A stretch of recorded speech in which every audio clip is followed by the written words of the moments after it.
Hello friends, welcome you to your channel Engineering and Technology for You. Here I am discussing latest topics in engineering and technology for your learning. The topic for today is Cloud Computing Overview Part 2. In the first video on cloud computing, I have discussed about what cloud computing is and components that make up the three parts of a cloud computing solution. Now, in simple topological sense, a cloud computing solution is made up of several elements. First is the clients, then we have the data center and the distributed servers. So here you can see these three components in the figure. So these components make up the parts of computing solution, and here the client computers, distributed servers and the data center is connected through the internet, and each element has a purpose and plays a specific role in delivering a functional cloud-based application. So already we have discussed this in the last video. Now the link for this video is given in the I button and in the description below the video. So those who are not seen the video, they can watch the video. Now in today's video, I will discuss about infrastructure and services of cloud computing. Now let us start with the introduction. Cloud computing represents a real paradigm shift in the way in which systems are deployed. So nowadays the deployment of the applications has changed a lot. The massive scale of cloud computing systems was enabled by the popularization of internet and the growth of some large service companies such as Amazon, Google. Now cloud computing makes a long held dream of utility computing possible with a pay as you go, infinitely scalable, universally available system. With a little cost, you can get a very large system which will be available to you universally. So with the cloud computing, you can start a very small and become very big very fast. That's why cloud computing is a revolutionary, even if the technology it is built on is evolutionary. Then let us start with the infrastructure. Cloud computing, it is not one size fits all affair. There are several different ways the infrastructure can be deployed. For example, we have the public, private, hybrid and community. These are the different deployment models. So the details of the deployment models will be covered in the next video. Then the infrastructure will depend on the application and how the provider has chosen to build the cloud solution. जो भी application हम बना रहे हैं उसका solution कैसे हमको निकालना है, so that will depend on the application. So this is one of the key advantage for using the cloud. यहाँ पे एक बात ध्यान रखना है, हमारी जो नीड है it can be different. Say we may have need which is massive, that the number of servers required for far exceeds your desire or budget to run in-house. Or alternatively, you may need a heap of processing power, so you don't want to buy and run a dedicated server for the job. So here the needs are different. One has a requires a large number of servers, so the budget will be very high, whereas the other application needs just a small amount of processing power. So here in this case there is no need to put a dedicated server for that job. So the cloud fits both these needs. And cloud computing takes the technology, services and applications that are similar to those on the internet and turns them into a self-service utility. So the use of word cloud makes reference to two essential concepts. One is abstraction and the second is virtualization. Now let us see what is abstraction. Cloud computing abstracts the details of the system implementation from the users and developers. Applications run on physical systems that aren't specified. Data is stored in locations that are unknown. Administration of the system is outsourced to others and accessed by user is ubiquitous. So that is every time. So that is the abstraction part of the cloud computing. In this environment, we have the virtualization. So what is virtualization? It virtualizes systems by pooling and sharing resources. The resources, they are pooled and shared among different users. Systems and storage can be provisioned as needed from the centralized infrastructure. Costs are assessed on a metered basis. That means as per your use, the cost will be given to you. Then multi-tenancy is enabled. That means at the same time, a number of users can use the same facility. And resources are scalable with agility. So the resources are scalable with agility. That means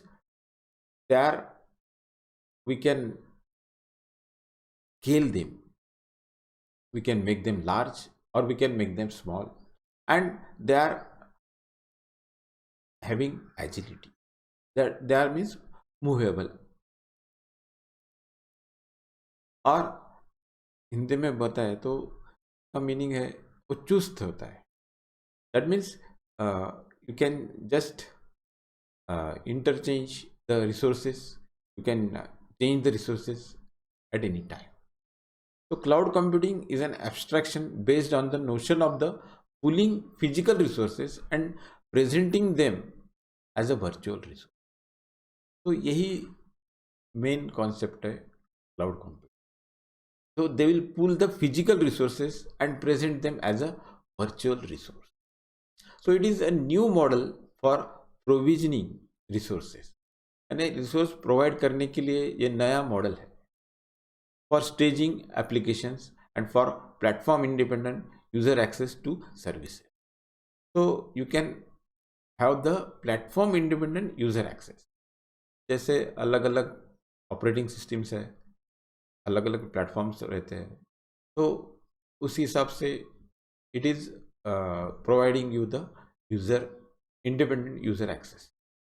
Then clouds can come in many different types, and the services and applications that run on clouds may or may not be delivered by the cloud service provider. So every cloud service provider will not provide every service. So you may have to get the service from different cloud service providers. These different types and levels of cloud services mean that it is important to define what type of cloud computing systems you are working. तो इसलिए ये समझना ज़रूरी है कि हमको किस cloud computing system से काम करना है. So to help to clarify how cloud computing has changed the nature of commercial system deployment, let us consider these examples. First is Google. In the last decade, Google has built a worldwide network of data centers to service its search engine. In doing so, Google has captured a substantial portion of the world's advertising revenue. That revenue has enabled Google to offer free software to users based on that infrastructure and has changed the market for user-facing software. This is the classic software as a service case.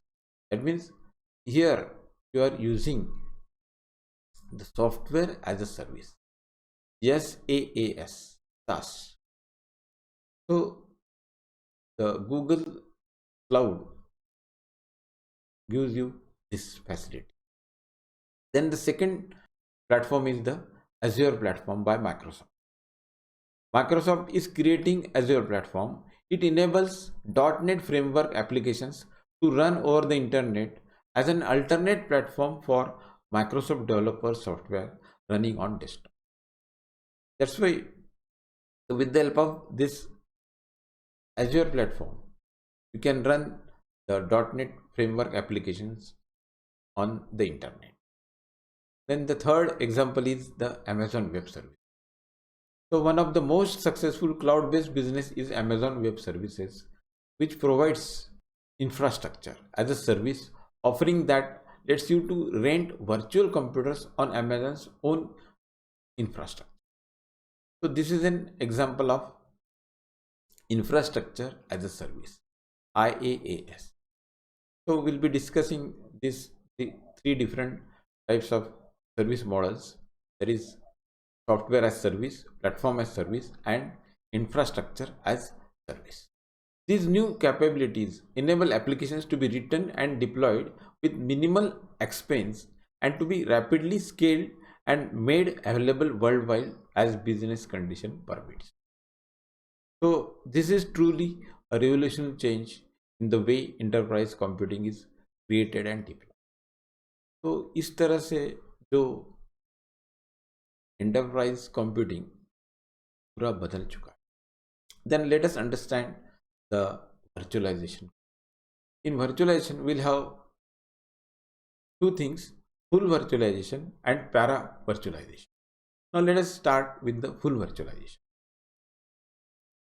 Full virtualization is a technique in which a complete installation of one machine is run on another.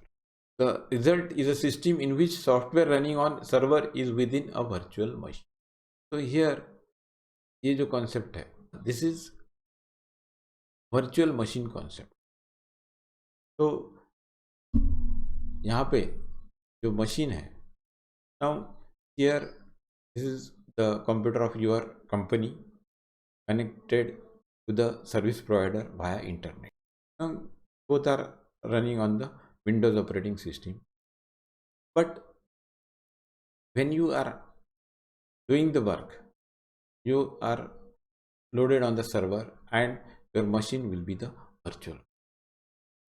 So in this way, the sort of deployment allows not only unique applications to run, but also different operating systems. Just like you have the Java virtual machine, it operates on any operating system. So virtualization is relevant to cloud computing because it is one of the ways in which you will access services on the cloud. That is, the remote data center may be delivering your services in a fully virtualized form. यहाँ पे जो service आपको provide की जाएगी, that will be in the fully virtualized format. In order for full virtualization to be possible, it was necessary for specific hardware combinations to be used. So it wasn't until 2005 that the introduction of AMD virtualization, AMDV, and Intel virtualization technology, IVT, extensions made it easier to go fully virtualized. So that was the technology which led to the virtualization. Then fully virtualization has been successful for several purposes: sharing a computer system among multiple users, then isolating users from each other and from the control program, then emulating hardware on another machine. So emulating hardware means if the hardware is not there, you are trying to do it with the help of software. That is called as the emulation of hardware with the help of software. For example, earlier there was no coprocessor. So at that time, the coprocessor were emulated with the help of software. Then let us go to the para virtualization. Para virtualization allows multiple operating systems to run on a single hardware device at the same time by more efficiently using system resources like processors and memory. So here in the para virtualization, the processors and memory, these system resources, they are utilized more efficient. Now in full virtualization, the entire system is emulated. For example, BIOS, drive, and so on. But in para-virtualization, its management module operates on an operating system that has been adjusted to work in a virtual machine. So there is a difference between para-virtualization, and here you can see we have the service provider and they are connected with the computers at operating on different operating systems. Here we have the Red Hat Linux, and here we have the Linux operating system, and here we have the Windows operating. So all these three operating systems, they are with the service provider, so we can work on any of the operating system. Now para-virtualization typically runs better than the full virtualization model, simply because in a virtualized deployment all elements must be emulated. So that is the disadvantage of full virtualization. So the trade-off is reduced security and flexibility. So when we use the para-virtualization, the security will be reduced and flexibility will also be reduced. But para-virtualization also allows for better scaling. For example, if a fully virtualized solution system requires 10% of the processor utilization, then 5 systems are about the most of that could be run on system before performance take a hit. Whereas in para-virtualization requires only 2% of the processor utilization per guest instance and still use 10% of the guest OS available. So this is shown in table 1. Here you can see full virtualization, there are 5 guest instances and virtualization overhead will be 10%.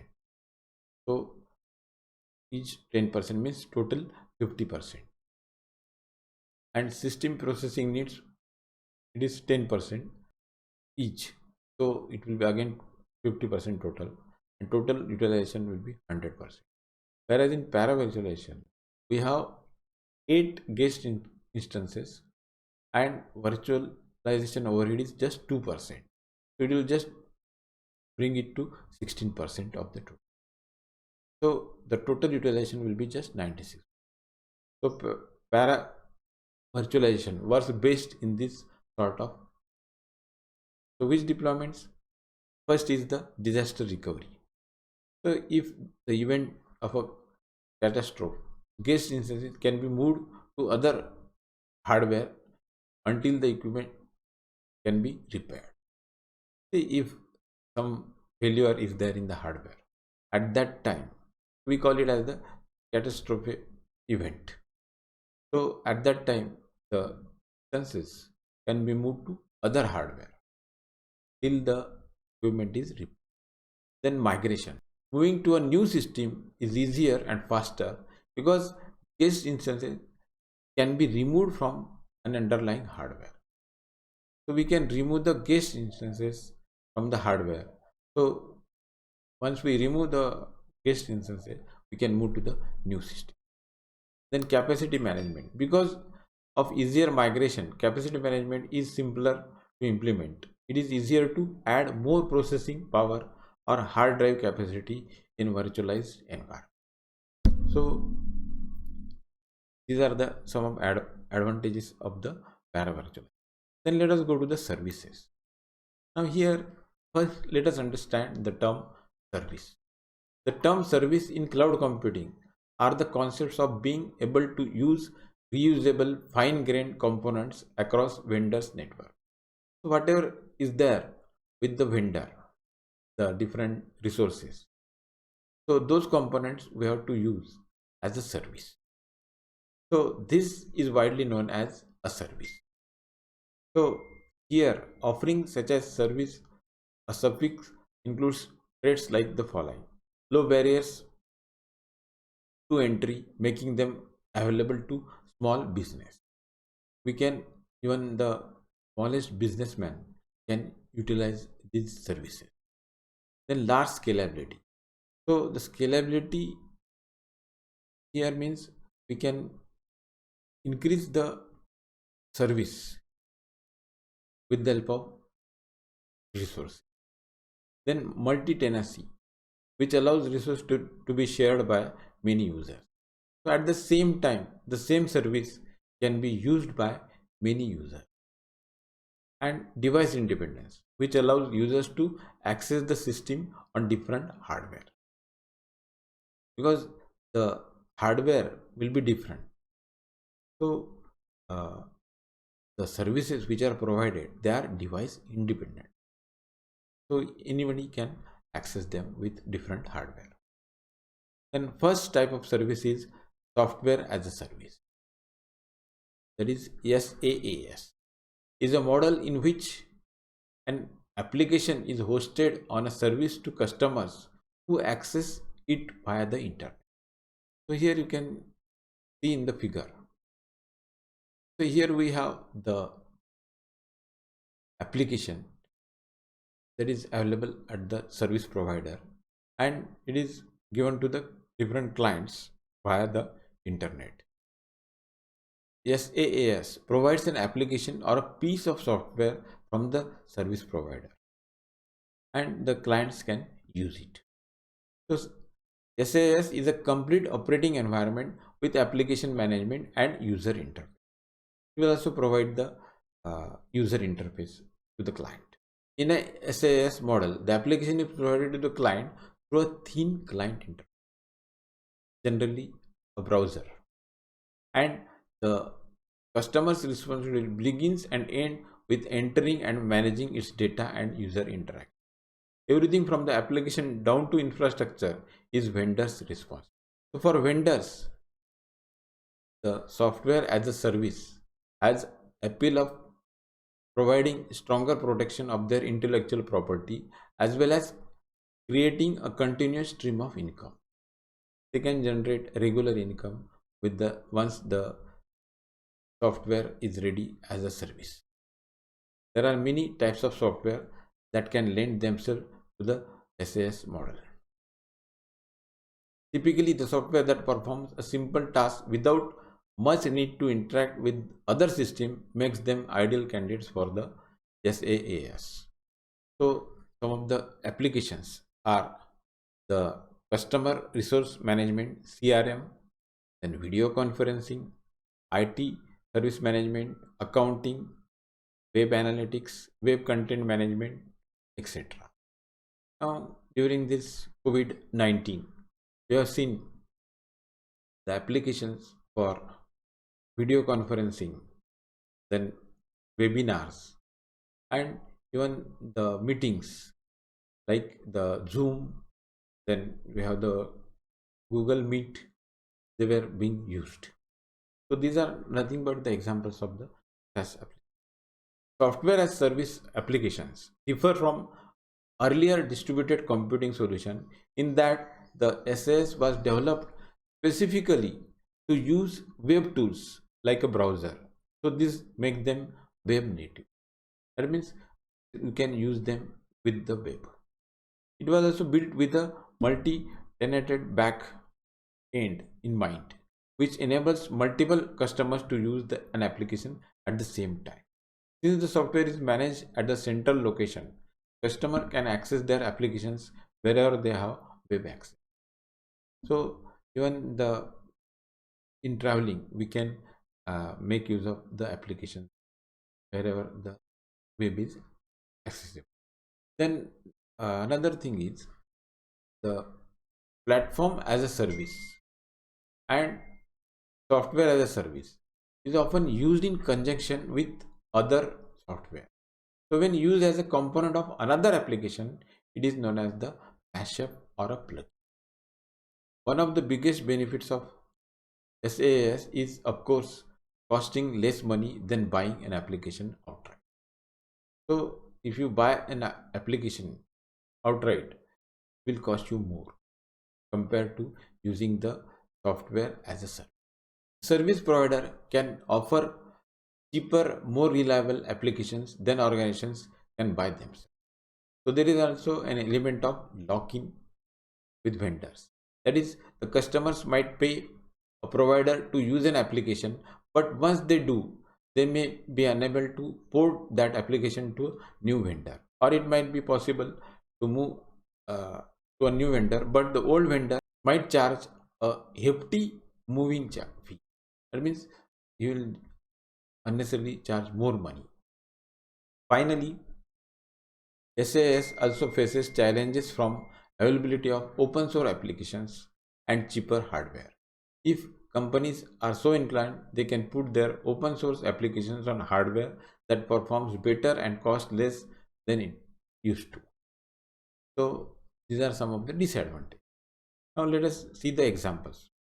So for examples, we have QuickBooks, then Google Apps, Oracle on Demand, then Salesforce.com. This is a website you can just visit and check. Then SQL Azure. So the Azure is developed by the Microsoft, and it provides you the SQL application. Then let us go to the platform as a service. So following the heels of software as service, platform as service is another application delivery model. So here, instead of service, we make the service provider will offer the platform as a service. So it will allow clients to access a computing platform over a cloud computing solution. The service provider manages the cloud infrastructure, the operating systems, and enabling software. The client is responsible for installing and managing the application that it is deploying. That means you can develop your application for your customers and deploy it, and you have to just manage that application. Platform as a service supplies all the resources required to build applications and services completely from the internet without having to download or install software. So PaaS services include application design, development, testing, deployment, and hosting. So all things are provided by the platform as a service. PaaS provides virtual machines, operating systems, applications, services, development frameworks, transactions, and controls. So these are the different parts which are provided by the platform as a service. The client can deploy its application on the cloud infrastructure or use applications that were programmed using languages and tools that are supported by the platform as a service provider. So either of the things are possible.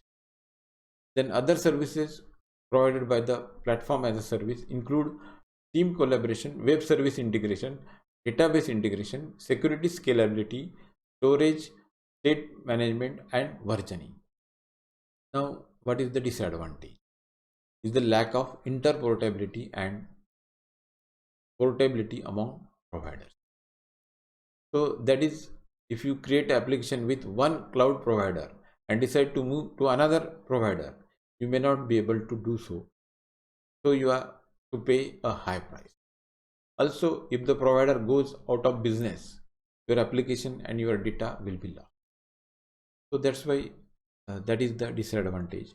Then PaaS generally uses some support to help the creation of user interfaces, and normally based on the HTML or JavaScript. So those are generally used for providing the platform as a service. Now, because PaaS is expected to be used by many users simultaneously, it is designed with a sort of use in mind and generally provides automatic facilities for concurrency management, scalability, failover, and security. So the platform as a service also supports web development interfaces such as Simple Object Access Protocol, SOAP, and representational state transfer, that is REST, which allows the construction of multiple web services, sometimes called as. So these are the different protocols which are used in the development of the PaaS. The interfaces also able to access databases and reuse services that are within a private network. So PaaS options is found in one of the three different types of system. First is the add-on development facilities. So these allowing existing software as service applications to be customized. Often PaaS developers and users are required to purchase subscription to the add-on SaaS application. So that is add-on development facility. Then second is the standalone environment. These environments do not include licensing, technical or financial dependencies on specific software as service applications and are used for general development. Application delivery only environments. So these environments support hosting level services like security and on-demand scalability. They do not include development, debugging, and test capability. A platform as a service adds integration features, middleware, and other orchestration and choreography services to the IaaS model. So examples of platform as service are Force.com, then GoGrid Cloud Center, then Google App Engine, then Windows Azure platform. So many of the IT companies, they are using the Windows Azure platform as a service. Then hardware as a service or infrastructure as a service, IaaS. Hardware as a service, HaaS, whatever we call it, is the next form of service available in the cloud computing.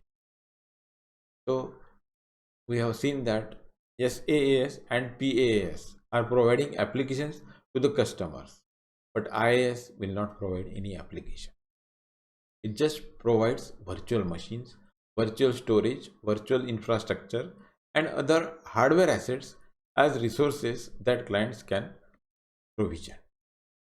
The IaaS service provider manages all the infrastructure while the client is responsible for all other aspects of the deployment. So here the hardware part will be given to the client and the client has to only manage the deployment part for his application. This can include the operating system, applications, and user interaction with the system, but simply offers the hardware so that your organization can put whatever they want on it. So it is as good as, rather than purchasing server software racks, having to pay for the data center space for them, the service provider rents those resources. So HaaS or IaaS allows you to rent such resources such as server space, network equipment, memory, CPU cycle, storage space. Additionally, the infrastructure can be dynamically scaled up or down based on the application resource need. See, there are certain applications when you are developing the application, at that time you may need more resources, so you can upscale the resources at that. So you can see this in the figure. So here we have the data processing, CPU cycle, memory, and storage. This is with the service provider, and the clients can access this via the internet. Further, multiple tenants can be on the equipment at the same time. Resources are typically built based on utility computing basis, so that providers charge them by how many resources are consumed. So the HaaS or IaaS has several pieces. First is the service level agreement. This is an agreement between the provider and the client, guaranteeing a certain level of performance from the system. The next is computer hardware. These are the components whose resources will be rented out. Service providers often have this set up as a grid for easier scalability. So as we add the grids, we can go to the next scale. The network. This includes hardware for firewalls, routers, and load balancing. and so on. So as per our the need, the load balancing will be done. Then internet connectivity. This allows clients to access the hardware from their own organization. Then platform virtualization environment. This allows the clients to run the virtual machines they want. And lastly, the utility computing billing, that is typically sets up the bill customers based on how many system resources they use. So that is very good for the clients. As per their use, the billing will be there. So here the examples for IaaS services, they include the Amazon Elastic Compute Cloud, EC2. It is very popular, and many of the companies, they use the EC2 cloud. Then we have the Eucalyptus, GoGrid, FlexiScale, Linode, Rackspace Cloud, and Termark. So these are some of the examples of the infrastructure as service in the cloud computing. Then with this, we come to the end of this video. In the next video, we'll see the, if you like the video, press the like button, share with your friends, and subscribe to our channel Engineering and Technology for You. Don't forget to press the bell icon so that you get notifications for our future videos. And thanks for watching. Have a nice day.